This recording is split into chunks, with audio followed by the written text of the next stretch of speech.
Episode 140 मुहावरा, कहावत, हिकायत और विचार।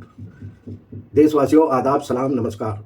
मैं इस्माइल बाटलीवाला आप सभी का 140वें एपिसोड में स्वागत करता हूं। आज का मुहावरा है चुल्लू भर पानी में डूब मरना।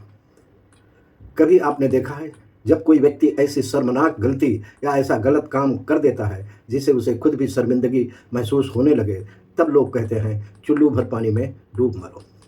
इसका अर्थ किसी को सच में डूबने के लिए कहना नहीं, बल्कि ये बताना होता है कि तुम्हारे काम से इतनी शर्मिंदगी हुई है कि तुम्हें अपने व्यवहार पर पछतावा होना चाहिए।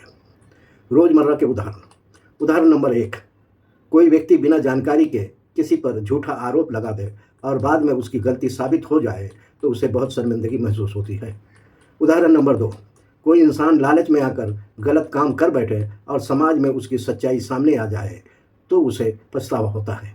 उदाहरण नंबर 3। कोई व्यक्ति अपनी गलती मानने की बजाय झूठ बोलता रहे और अंत में उसका झूठ पकड़ा जाए तो ये शर्म की स्थिति होती है।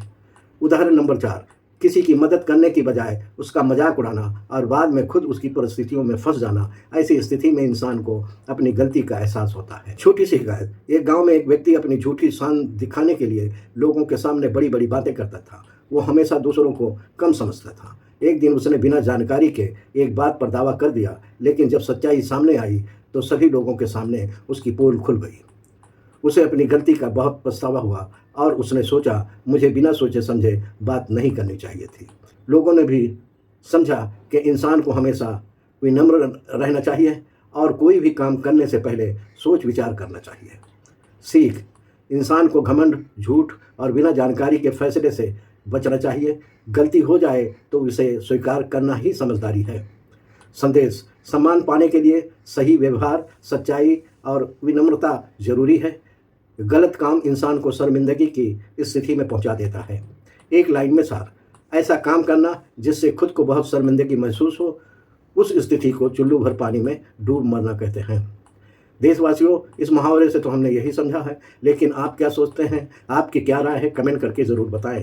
यह सिर्फ वीडियो नहीं है, बल्कि जागरूकता मिशन है। हर शब्द, हर विचार और हर कहानी का मकसद है समाज में सकारात्मक बदलाव लाना। वीडियो पसंद आए तो लाइक करें, अपनी राय कमेंट में बताएं, वीडियो को शेयर करें। इस्माइल बाटलीवाला नाम के यूट्यूब चैनल को सब्सक्राइब करें। Instagram, Facebook, Twitter, x, Telegram, एक्सप्लोजर और ब्लॉगर पर इस्माइल बाटलीवाला को फॉलो करना ना भूलें।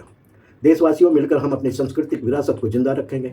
कल शाम 7 बजे हम फिर मिलेंगे नए मुहावरे, नई हिकायत और नई सीख के साथ। बहुत बहुत शुक्रिया। जय हिंद।